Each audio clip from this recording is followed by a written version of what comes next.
ang pinakahihintay niyong palabas na pagsasadula galing sa Baitang 10, Seksyon St. Peter. Ito ay isa sa pinakatanyag na nobela ni Dr. Jose Rizal na pinamagatang El Filibusterismo. Isang araw ng Desyembre, naglalakbay ang Vapor Tabo sa Ilog Pasig patungong Laguna. Nag-uusap sa ang mga pasahero nang may isang pasahero na ilitang-ilita sa takbo ng vapor. Kapitan, bakit hindi mo bilisan ang takbo ng vapor?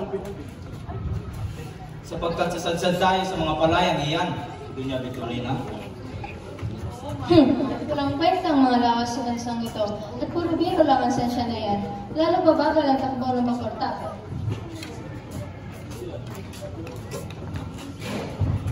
Simpleng problema na yan na nangailangan ng simpleng lohika, senyora. Dapat lang hukayin isang malalim na kanal sa bunganga ng Ilog Pasig hanggang sa palabas na maglalago sa Maynila. Kapag ang lupang uhukay ay itatapon sa dating ilog, kapag nagawa ito, tiyak na mapapadali ang biyahe. Maganda ang hukay, Senyor Simon, pero sa tayo kukuha ng pera at sino ang magawa nito? Pwes, gamitin mga biyaga pinangko upang urang pirang guguluhin sa paggawa. Ngunit maaaring bubunga yan ang paghihimagsik. Ang lupain ito ay maraming beses nang naghihimagsik dahil sa pilitang paggawa. Ang mga pulong na ito hindi muling mahihimagsik. At kayo, Padre Salvi, ano silbinin ng mga palig kapag mahihimagsik ang bayan? At huwag kayong bumanggit ng pagpirang bawang katunggagan! Oh my gosh, love it. Sila isa na pawalang utang na loob at tatalakayin pa mga bagay na ito sa vapor pa naman. Iba naman ang mangyayari sa ilalim ng kuberta. Siksikan ang mga pasaherong Indio at Chino. Nag-uusap sina Kapitan Basilio at Basilio tungkol sa pagkakaroon ng Akademya ng Wikang Kastila. Tinitiyak ko hindi makakaresto para ng Akademya ng Wikang Kastila. May isa sa katuparan po, Kapitan Basilio. Hinihintay lang namin ang pahintulot. Si Padre Irene ay nangakong tutulungan kami kay Kapitan General. Makakuha mo kayo ng pahintulot, saan naman kayo kukuha sa laping gugulihin at ang mga magtuturo? Mayroon na po, mag-aambag ang bawat estudyante. Mayroon ang mga Pilipino at Kastilang profesor. May nag-aambag na rin ng bahay at gagawing paaralan. Mauna na ako at meron pa akong pupuntahan. Habang nag-uusap ang magkaibigang Basilio at Isagani, lumapit si Simon. Ipinakilala ni Basilio kay Simon ang kaibigang si Isagani. Tinanong ni Simon si Isagani kung totoo ba ang mga tao sa kanilang lalawigan ay hindi makabili ng alahas dahil sa karintaan. Hindi kami bumibili sapagkat hindi naman namin kailangan ng mga alahas. Wala akong masamang ibig sabihin. Mabuti pa'y samahan akong uminom ng serbesa. Salamat po, pero hindi kami umiinom ng serbesa. Bueno, aalis mo na ako at inom ng serbesa. Nagkakapanilabot ang tao ninyo. Pinupuri siya kapag nasa harapan ng mga tao at minumura naman kapag nakatalikod. Bumalik ulit sa kuberta si Simon. Saan ka ba nagaling, Senyor Simon? Hindi niyo nakita ang pinakamagandang bahagi ng biyahe. Marami na kong napuntahan na ilog ng magaganda ang tanawin. Ang hinahanap ko ay isang alamat. Alamat? Ang Ilog Pasig ay puno ng mga alamat. Tulad ng malapat na bato na sinasabing pinagbutuhan. Alam din ni Padre Florentino ang alamat ni Doña Jeronima. Hindi niyo ba alam ang kwentong yan? Halos lahat ng tao ay alam ang tungkol dyan. Kahit na, ikwento mo lang. Ikinuwento ni Padre Florentino.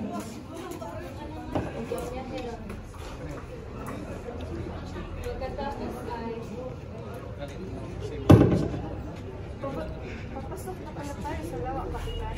Sa ang dako ng lawa ba napatay sa bago? Tumingin kayo roon. Ayon sa mga Guardia Civil na humabol sa mga tulisan, si Ibarra na makitang wala na siyang ligtas ay tumulon mula sa bangka at lumangoy. Sa tubig lilitaw ang kanyang ulo. Pinaulo na siya ng bala. Hindi na siya makita at ang tubig nagugulay dugo na. Iyan ang nangyari, 13 taon ang nakalipas.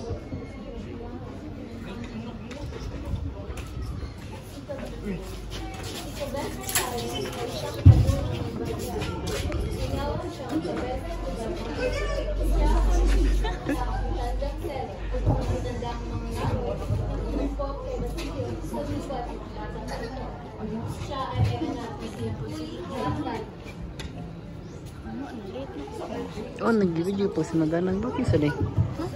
Bawa ka saan?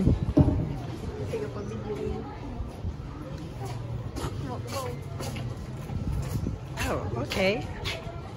Ano? Pwede po ba mag-aral sa Manila? Mo? Pwede naman. Ama, may dumating po ba na sulat galing kay Basilio? Oo. Huwag kang mag-alala na makapag-aral ka din sa Manila.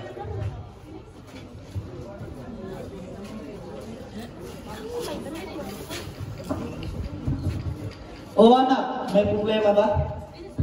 Tumataas na tumataas ang upa ng lupa na sinasaka ko, Ama. Magtimpi ka. Huwag mo iharap ang iyong problema kung ito ay lalabanin mo. Bayarin mo na lang ang renta. Umabuso ng pride, hindi ako papayag. Magpaumanin ka. Bayarin mo ang sinakmal ng malaking huwayang ibinayad mo.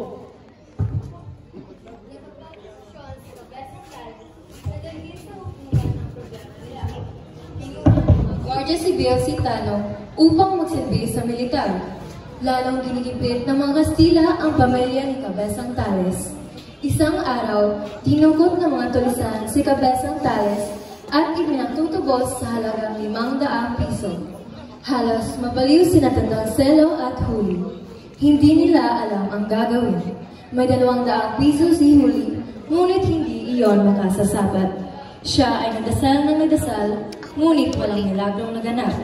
Kaya't napasya siyang manilbihan sa isang mayamang kababaryo.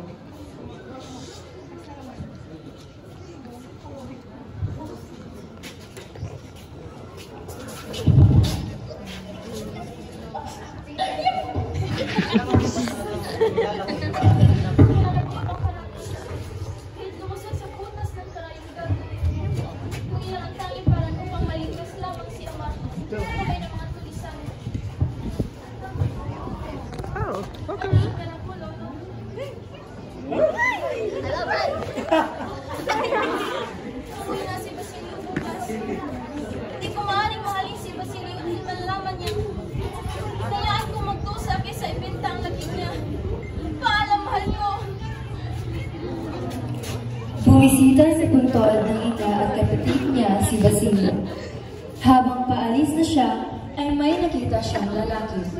Nagkubli siya. Nakilala ni Basilio ang lalaki. Si Senyor Simon ang mag-aalahas. Naaalala niya ang mukha ng lalaki na naging bahagi ng kanyang nakaraan. Pinanood niya ito habang naghuhukay. Hindi nagtagal ay napagod si Simon at lumabas si Basilio sa pagkakakubli. That's Basilio. Matutulungan ba kayo nito? Oh my God. 13 taon na po ng aking nilibing sa po, ang hina sa puok din ito. Ikinagaya kong makaganti naman sa inyo. Kilala mo ba ako? Oh my gosh. Isang taong napakadakila, isang taong ikinalagay ng lahat, liban sa akin na namatay na. Basilio, nakababatid ka na isang lihim na maaaring kasabi ko. Hindi kita papatayin sa bahasang hindi ko ito pagsisisihan. So aggressive. Naintindihan kita, Senyor Simon. Ano ang dapat kong gawin? Ang pakikiganti sa mga dayuhan na gusto kong mangyari. Kapag hindi ka pa handa sa inintay ng pag-asa, sa araw na, magbago ang iyong paniniwala. At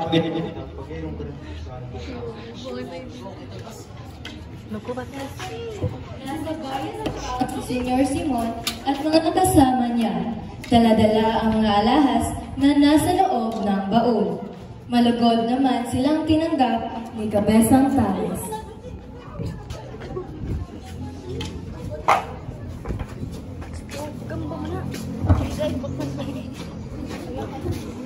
Ang gaganda ng mga alahas niyo.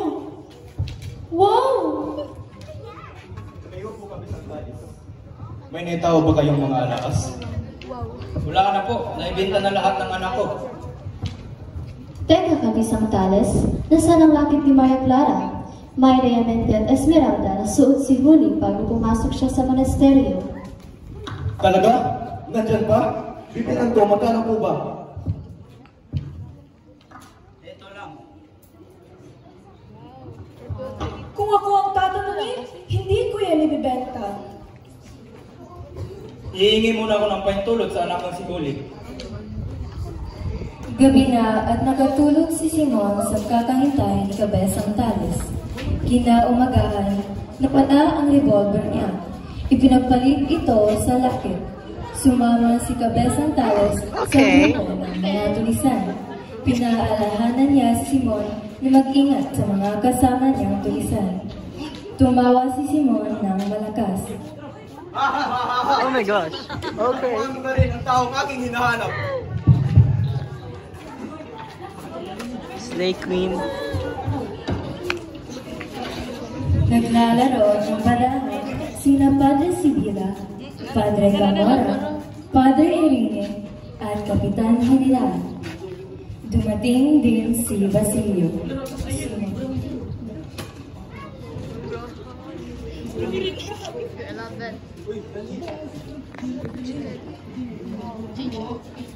Oh my gosh.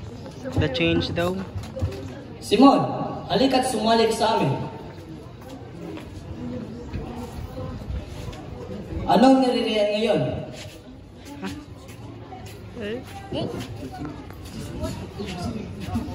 Girl, I can't see. Humihingi po ako ng tulad sa mga kabataan ngayon na magtayo na isang malaking mulikang pastila. Ano sa palagay niyo? May mga bagay na dapat sa isip dahil hindi napapanahon ng kahiligan. May duda akong masama ang kanilang layunin. The change of voice though. It's grasping. Nararapat tayong palakasin ang ating edukasyon. Ngunit ang ating mangmang ay mahina pa. Ang kanilang liksi at lakas ay hindi natin makakaya sabagkat minamahal nila ng katiwiran. Ang mga inyo ay hindi dapat matuto ng Kastila. Ang kagaya nila ay Sagani, Basilio at Macaraig ay dapat tularan at makababago at kalaluan. Mga Ginoo, bukas na po natin ipagpatuloy ang ating talakayan. Gusto ko na pong mag-almusal. Isang araw sa loob ng paaralan.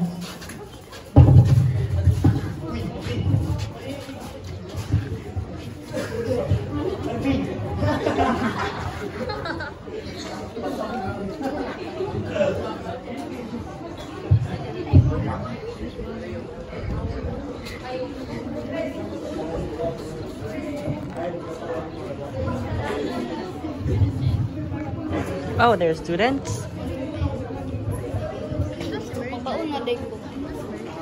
Nawag na ang siguro to.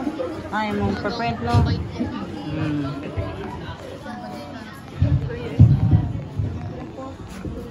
Oh, okay, I love it.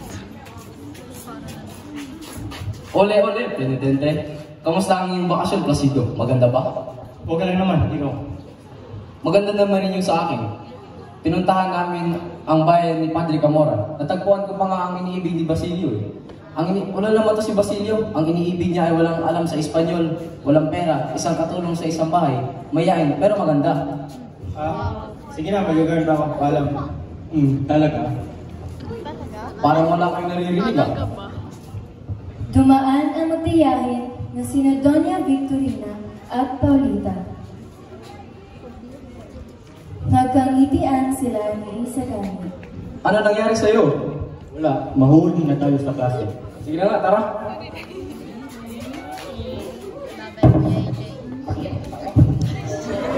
Nakikita-kita sa bahay ang mga estudyante at nag-uusap-usap sila. Love it, Queen. It's serving.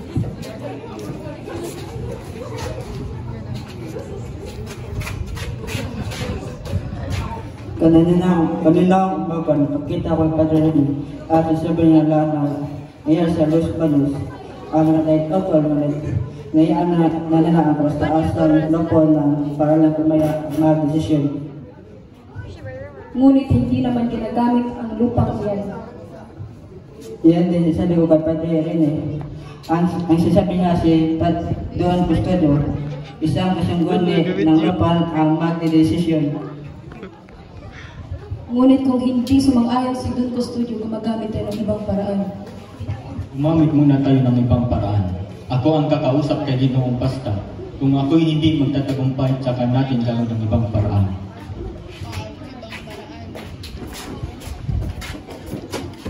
Pumasok si Isagani sa opisina ni Ginoong Pasta. Ngunit abala ang Ginoo, kaya naghintay siya. Nang mapansin na may nakatayo, napatitig si Ginoong Pasta sa sapatos patungo sa ulo. Kaya pala. Transgender. Umupo ka. Kamusta ang iyong amain? Ayos naman po ang kanyang kalagayan. Ganun ba? Narito po ako para makiusap po sa inyo na mamagitan sa aming palang. Naniniwala ang mga kabataan na labis kayong namamahal sa inyong bayang sinarangan, kaya nais naming humingi ng tulong upang mapakinig sa amin si Don Custodio. Ayaw kong makialam sa ganyang mga usapan. Ayaw kong makialam sa mga problema iyan. Pasensya na, Isagani. Kung gayoy, mauna na po ako.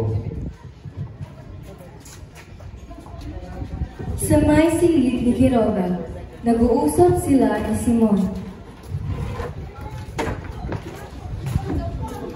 Sana siyang nalibong iyong inutang. Wala na akong pera, empleyado, opisyal, tenyente, sundalo, lahat sila utang akin pera, pero wala kayo. Hindi akin alam kung paano kayo utang. Tutulong ka kay Roga? Huwag kang ingay. Ngayong gabi, darating ang mga langkahon ng baril at gusto kong tulungan mo kung sa iyong butik. Papayag ka ba? Sige, papayag ako basta kikita pera. Tulong na kaibigan. Pero ingat ka, huwag na may Quiroga ha. Huwag kang mag-alala, sagot kita.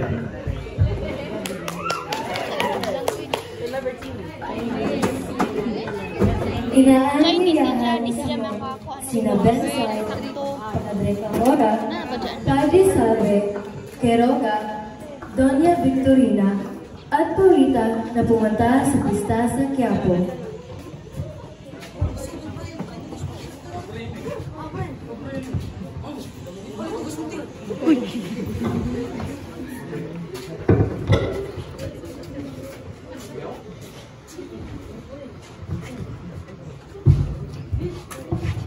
Juanito, sino yung babaeng kasama ni Doña Victorina?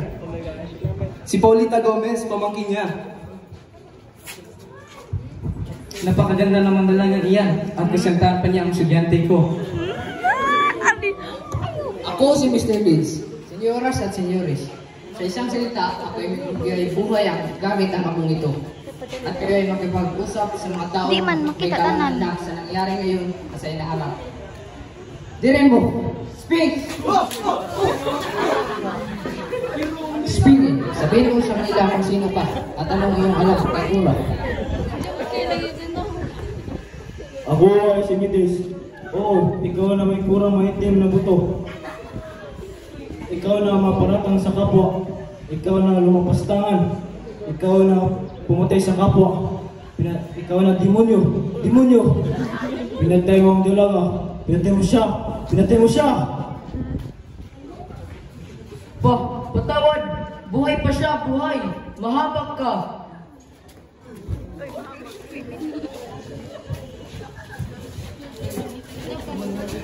Hindi na ko! Hindi, Jenny.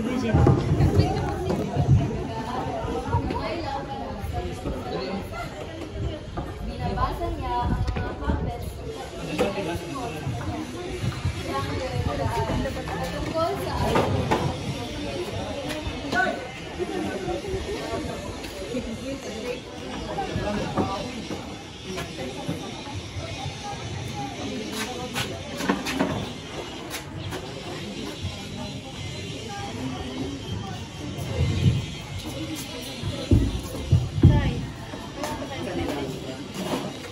Kamusta na si Kapitan Tiago? Mahina na ang pulso, walang ganang kumain. Parang Pilipinas, habang tumatagal lalong humihina.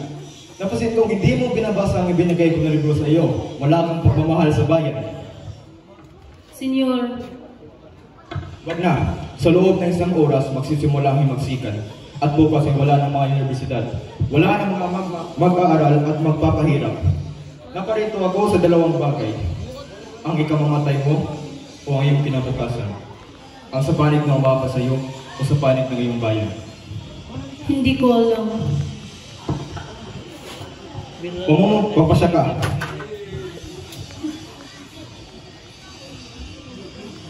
Ano ang nararapat kong gawin?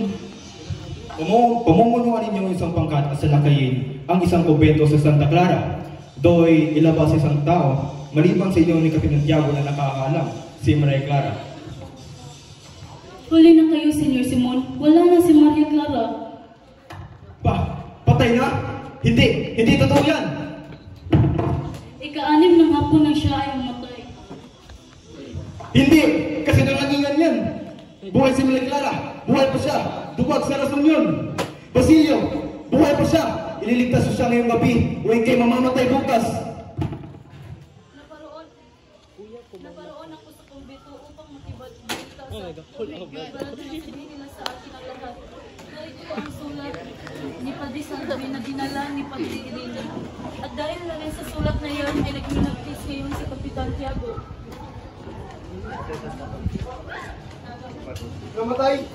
Namatay na hindi naman kami muling nagkita. Namatay na hindi naman nalalaman na nabuhay ako dahil sa kanya. Namatay na nagtitiis. Hindi maaari. Kaawa-awang tao. Nagtiis siya ng napakamahabang panahon sa kanyang iniibig. Ngunit ito lang ang nakuha niyang ganti.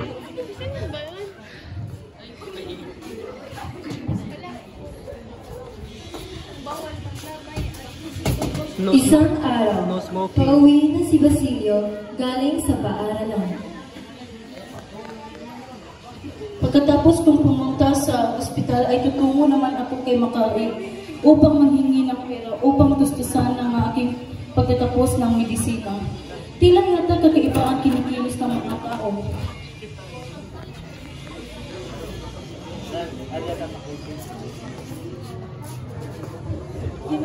Alam mo ba ang planong paghihimagsik ng mga estudyante? Wala ako nalaman at kinalaman sa sinasabi ninyo.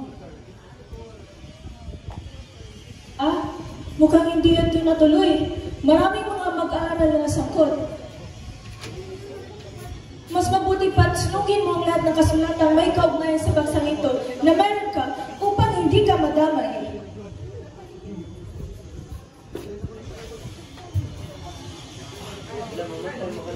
Nasa apat ka ba kagabi, Basilio? Hindi po. Inanyahan ako ngayon, hindi ako nakapunta sapagkat kailangan kong batayan si Kapitan Tiago. Mabuti na nga rin at hindi ka tumulos. Mas pilitin mong lumayo sa mga aral na may kinalaman sa akin.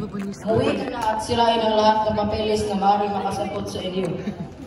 Si Senyor Simon, kasama ba siya sa napagbiktaman? Hindi, subalit siya ay sinakta ng isang di kilalang tao. Ganun po ba? Ang mga tulsan, may kasama ba sa kanila? Puro mag-aral lamang, panay pagbabala, pagpatay at pagtuligsa sa mga praile ang nilalaman ng mga paskil na kagagawa ng mga estudyante. Ganun po ba? Maraming salamat po, mag-iingat po kayo. Ikaw din.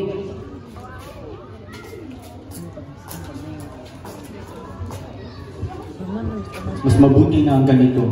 Dahil sa ganitong paraan, masusubok ang ating pagmamahal sa bayan, sa Pilipinas. Sa panganib dapat pumaraon, sapagkat naroon ang karangalan. Pero sino kaya ang walang iyong sumulat sa mga paskil at nagdikit ng mga iyon sa universidad? Wala tayong pakialam doon.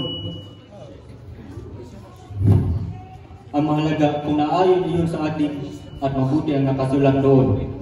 Ang pagkilos natin at konsensya ang magtatanggol sa atin sa anumang bintang. Nakarating si Basilio sa bahay ni Macari. Hindi niya alam na dinagip pala si Macari. Sino ka? Bakit ka pumating dito? Nais ko po makausap si Makaraig, kaibigan niya po. Maghintay ka sa ibaba, Indio. Wow. The diction stop here. Basilio, bakit ka na parito? Nais na kitang makausap.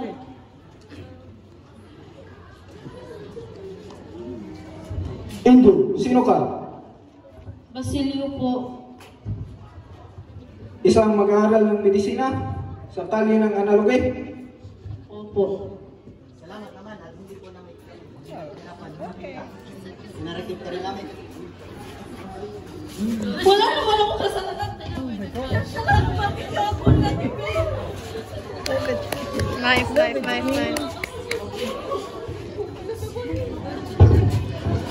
Huwag ko na umapa, Basilio. Sagawa naman tayo sasakay. Ikaganda ko na lang ang nangyari sa piging kagabi.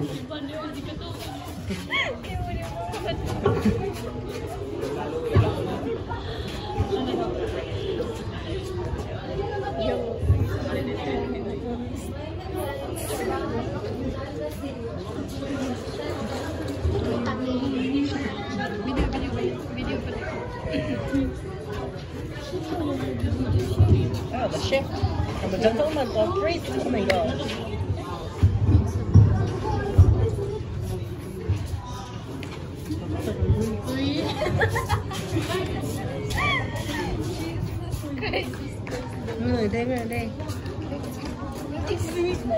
Muntik nang dumanak ang dugo sa lansangan. Buti na napigilan ko, Kapitan. Bakit? Kapitan Chaco, kapatid ba kayo? Si Basilio, may ibabalita ba kayo sa kanya? Iyong ampun mo, hindi mo ba alam na isa siya sa kabataan dinakip? Oh my gosh. Uy.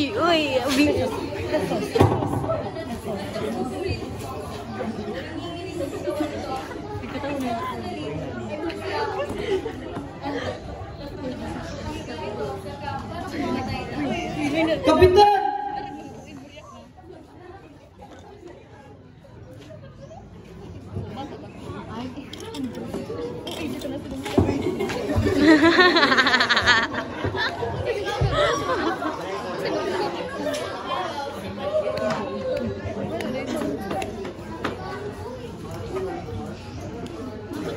Totoo ba nakulong si Isagani? Bobong Isagani niyan. Hindi naman siya dinakip kung bakit na pumunta sa tanggapan ng Kapitan General at magsisinta. Paano nasukulit? Marami siyang tagahanga dyan. Ngunit, maaari siyang magdamdam ng bahagya at hindi magtagal magpapakasal ng isang Espanyol.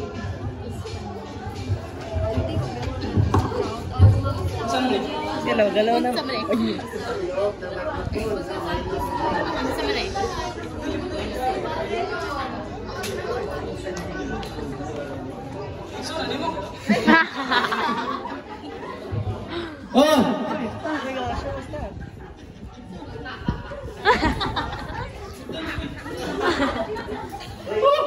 Basta naman eh. Lagi meron sa naman.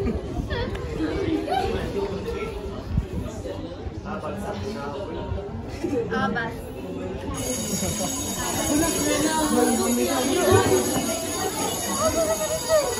Uy!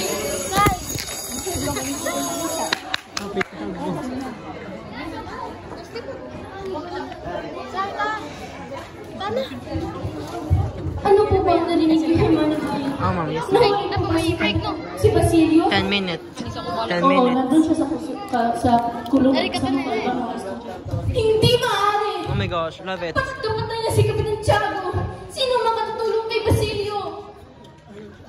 Si Padre Camora, di ba tinulungan niya ang lolo mo? Si Tandang Selo? Marami siyang influensya. Pwede niyang puntahan ang mga batang sanggol. At pwede rin niyang mailigtas ang mga taong pinapapatay. Humingi ka ng tulong sa kanya para kay Basilio. We love our multilingual queen. Huli! Oh. Padre Camora, kailangan ko po ang tulong niyo patungkol po kay Basilio. Tutulungan kita, ngunit kapalit ang katawan mo. Oh my gosh! Oh my gosh! Uy, Yes! Oh my gosh! Girl! Girl, we should kill him.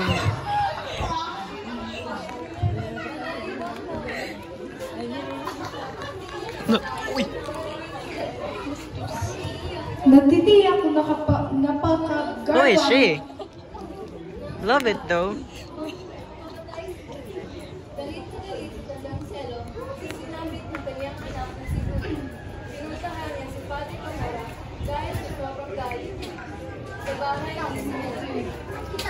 Natitiyak kung napaka-garbang handa ang iyong ihandog, Ginoong Simon.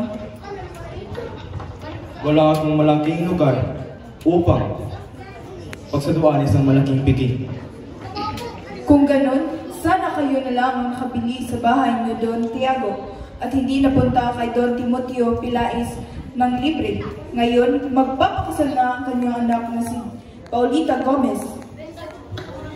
Pero talaga, may mga tao talagang swerte.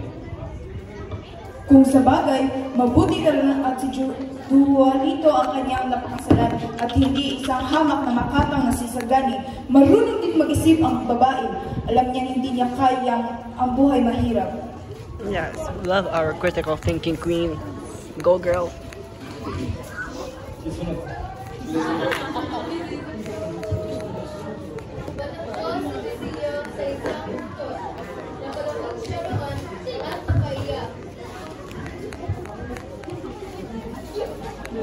Okay, makitaan sa screen din na maklaro kung na-center ba siya or what.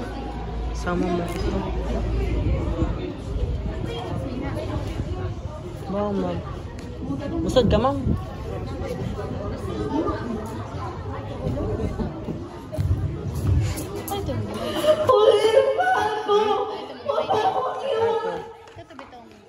School overhead? Kunci ng papel. Paano maghihuman? Sino yan? Nagpunta siya sa kumbinto upang hingin ang pagpapalaya sa iyo. Ngunit hindi namin akalain na iyan ang mangyayari sa kanya. Namatay si Namatay si Huli. Kay, grip. Grip, si Patay.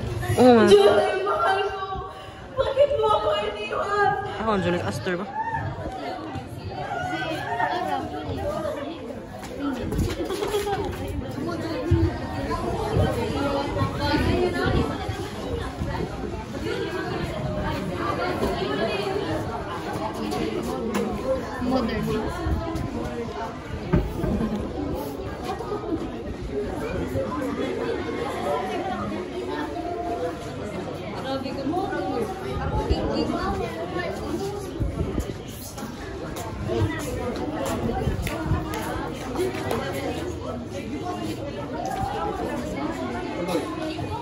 Ginoong Simon, isa ako ng kausamang anak at kapatid.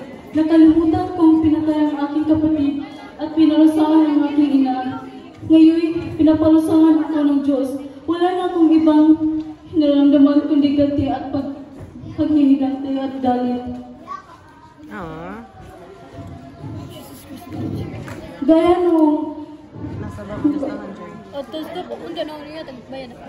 gaya nung mahimagsikan ay hindi ako nakailang. Nabigo sila at ako'y nakulong. At 30. Nandito ako ngayon sa'yo para ipaglaban ang bayan. 20 ba dyan? Nabigo ang kilusan dahil na rin sa akin. Urong sulong aking desyon dahil ang ibig pa. Ngayon napatay na aking puso. Wala na kong kailangan upang umatras. Love it. Gusto nyo kaya ito, mamuno. Pareho na tayo ngayon. At sa tulong mo ay ako'y magkatutumpay. Magpapasabog ako ng kamatayan sa gitna ng bango at rangya. Ikaw na may kukuha sa mga kabataan sa gitna ng dugo. Yan, nagkara kayo dyan. Ito ba ito? Upat manila pag-ilimas na ko. Isinama ni Simon si Basilio sa loob ng kanyang laboratorio. Ipinakita niya dito ang kanyang mga gamit at eksperimento sa kemika. Sa loob ng laboratorio ay makikita ang isang lampara na may kakaibang hugis. Nakita ni Basilio ang isang lalagyan na nakasulat na nitroglycerin, isang formula na ginagamit sa paggawa ng dinamita? Oo, ngunit hindi ito basta-basta ang dinamita. Ito ang mga kasiwiang ni Yambak, mga kagagawang walang katwiran at mapang-api. Ilalagay ng paraan ito sa gitna ng handaan.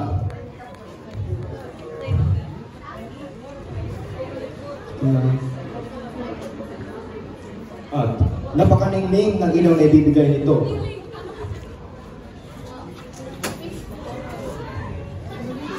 Ngunit, pansamantala na, pagkaraan ng 20 minuto, ay mawawala ang ilaw ng lampara. Kapag inayos ang mitsa, sasabog ang bomba. Ngayon, hindi niya pala ako kailangan. Iba nga yung gagawin. Ikaw ang umuno sa mga atelyero. Dalhin mo sila sa bahay ni Kirua dahil doon na yung ang mga baril at pulbura. Kami naman ni Kapasantalis ay susubukan puntahan ang tulay. Mamangatag lahat ng manghina, lahat ng walang alam. Hintayin ninyo ako sa tapat ng simbahan ng San Agustin, ika-10 ng gabi. Kung gayon, magkita na lang tayo mamaya.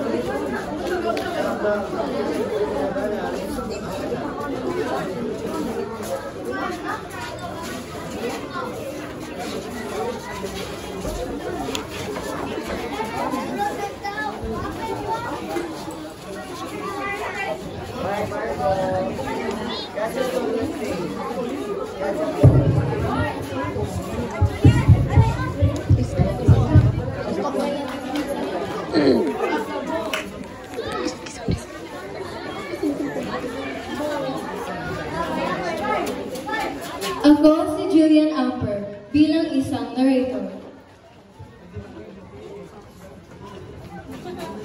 Ako si Will Alvarez Rivera bilang Padre Fernandez at Adang Selo. Ako si Jake Rodedi Amora bilang Guardia Sibil. Ako si Silos Alba bilang Amora. Ako si Brian Ebedito bilang Ibitis. Ako si John Crisan Jebitko bilang Kawani. Props. Ako si Israel J. Amplayo bilang Pixon. Ako si Lerich Di Balo bilang Basilio. Ako si Daniel Jared bilang si Kapitan General at si Kuya Tano. Ako si Shani Marcinez Ferra, Hermana Bali, tauhan 3 at Direktor ng salon ito. Ako si Alvin Simangka bilang si Padre Cedillo. Ako si Lerich Di Balo bilang tauhan, Keroga at Hermana Bali. Ako si Judy Albinito bilang tauhan. Ako si Genjo Rinayon bilang Padre Salvi at Kapusol.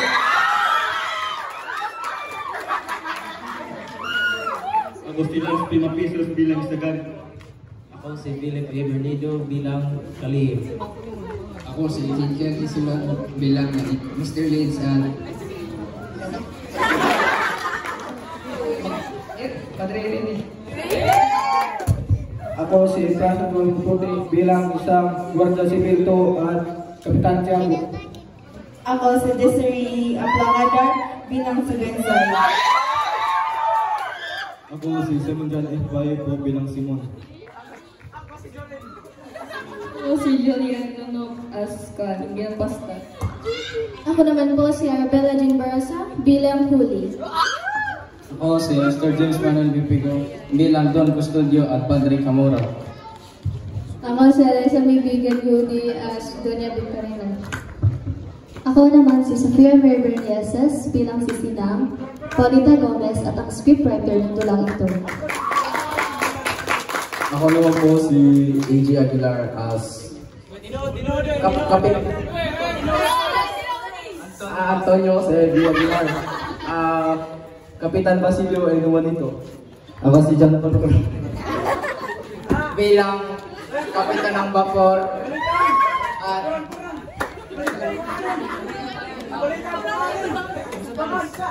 Kapisan Talis at